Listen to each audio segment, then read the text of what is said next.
E aí, galera? Hoje a gente vai falar de um filósofo muito importante dentro da filosofia iluminista e da filosofia política, o Charles Louis de Secondan. E aí você pode perguntar, quem é esse Charles Louis de Secondan, Rafa? Meu Deus, nunca ouvi falar dele. Claro que você já ouviu falar. É o Montesquieu, né? O Montesquieu é o cara que vai me trazer a definição da tripartição do poder. É um cara que a gente precisa entender bastante e hoje a gente vai falar um pouquinho disso.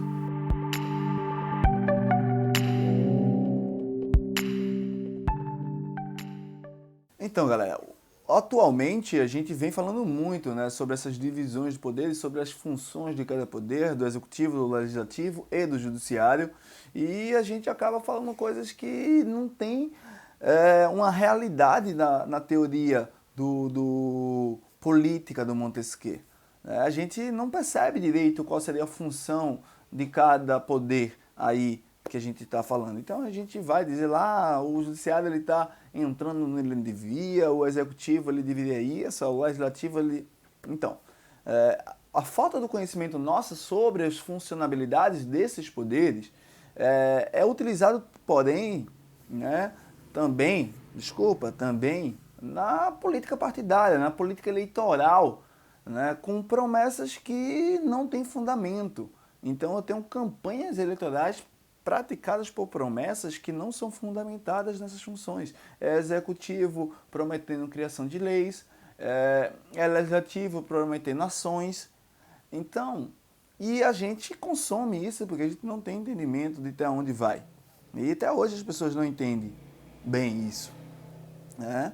Então, para a gente entender um pouquinho isso, o primeiro ponto em Montesquieu é entender por que ele vai propor a tripartição.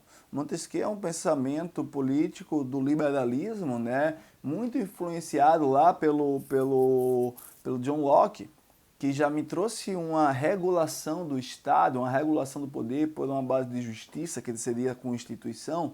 Só que o Montesquieu ele me traz um questionamento que é assim, olha, bicho, como é que eu vou ter uma Constituição regulando o Estado se o Estado ele é concentrador de poder, né? E qual é o problema de concentrar o poder? O problema de concentrar o poder é que esse poder ele vai lhe corromper. O Montesquieu vai dizer que o poder concentrado na mão de um indivíduo ou de um grupo, né, vai gerar corrupção nesse grupo ou nesse indivíduo, fazendo com que ele abuse do poder, que ele use o poder por benefício próprio. E isso quebra com a ideia do Estado, porque o Estado ele tem uma função simples. O Estado ele não serve para auto-beneficiá-lo, mas sim para beneficiar a população da sua sociedade. Então, eu preciso ver como é que eu vou controlar esse poder realmente, né? Então eu tenho que acabar com essa centralização, eu tenho que gerar um controle desse poder. E como é que a gente controla um poder? Né? Falando de poder, a gente vai falar de diversos outros momentos sobre poderes. A gente tem várias definições e uma delas é bem interessante, que é do Michel Foucault. Então a gente vai falar um pouco, a gente vai falar do Bauman também, entre outros. Mas voltando para o Montesquieu, ele vai dizer, bom, como é que eu vou controlar o poder? Aí a gente lembra lá de Superman e Batman, né? Superman ele tem um poder natural da sua essência alienígena e tal. Já o Batman, ele usa o poder que ele consegue construir através das suas particularidades, da sua fortuna, da sua habilidade, sua inteligência.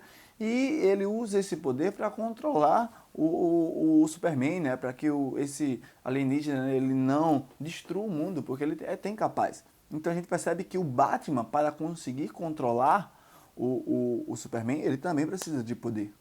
Então, voltando para o Montesquieu, a gente entende que a única forma de controlar o poder é com o próprio poder. Só que o poder ele não cria do nada. Então, se não cria do nada, como é que eu vou fazer para controlar esse poder? Montesquieu vai dizer, pô, tem um poder ali. Então a gente bora dividir esse poder, porque aí eu vou ter mais do que um poder, e esse poder vai controlar o outro e o outro controlar esse, vice-versa. No caso, ele vai trazer a tripartição. Só que essa divisão, ela acontece em um local cirúrgico. Né? Ela não acontece aleatoriamente. Eu não vou cortar aleatoriamente esse poder. Eu vou dividir ele num ponto essencial, num ponto crucial. Naquele ponto que faz com que um poder ele só consiga andar com o outro. Isso para evitar que um poder queira abusar, o outro está aqui segurando. Então, o som do poder anda corretamente, os outros vão andando junto. Então, por mais que a gente diga, os poderes são independentes, não, eles têm uma interdependência. Né? Eles dependem um do outro, porque cada um tem uma função específica. Ele não age, ele não consegue ter as três funções dentro de si. É claro que se a gente fosse aprofundar para falar sobre a função claramente de cada poder, aí a gente ia demorar um monte. Mas por alto e no grosso, eu vou trazer aqui para vocês as definições básicas de funções desses três poderes. O executivo, como a própria palavra diz, ele tem a função de executar ações constitucionais, executar leis, sancioná-las, colocá-las em práticas. Já o legislativo, ele tem a função de criá-las, né, de criar lei baseado na Constituição e fiscalizar a aplicação dessas leis pelo executivo. Já o judiciário é aquele órgão que ele não é um órgão ativo, ele não cria, ele é provocado, ele está ali para olhar as ações dos outros dois poderes e entender se essas ações são constitucionais ou não. Vamos dizer que a função máxima do judiciário é resguardar a Constituição. É saber se a ação desses poderes está corretamente baseada na Constituição do seu país, da sua sociedade. E então a gente entende que para um agir, o outro também tem que ir junto. Então, o Montesquieu ele vai me trazer para o mundo moderno essa perspectiva, essa divisão aí que é extremamente interessante para a gente. Principalmente porque a gente percebe que a concentração de poder, e a gente tem exemplo atualmente, ela gera um grande abuso e uma grande dificuldade para a sociedade. Né? Então, é nesse contexto que a gente fala do Montesquieu. Esses e outros assuntos você encontra aqui no canal Pense Muito.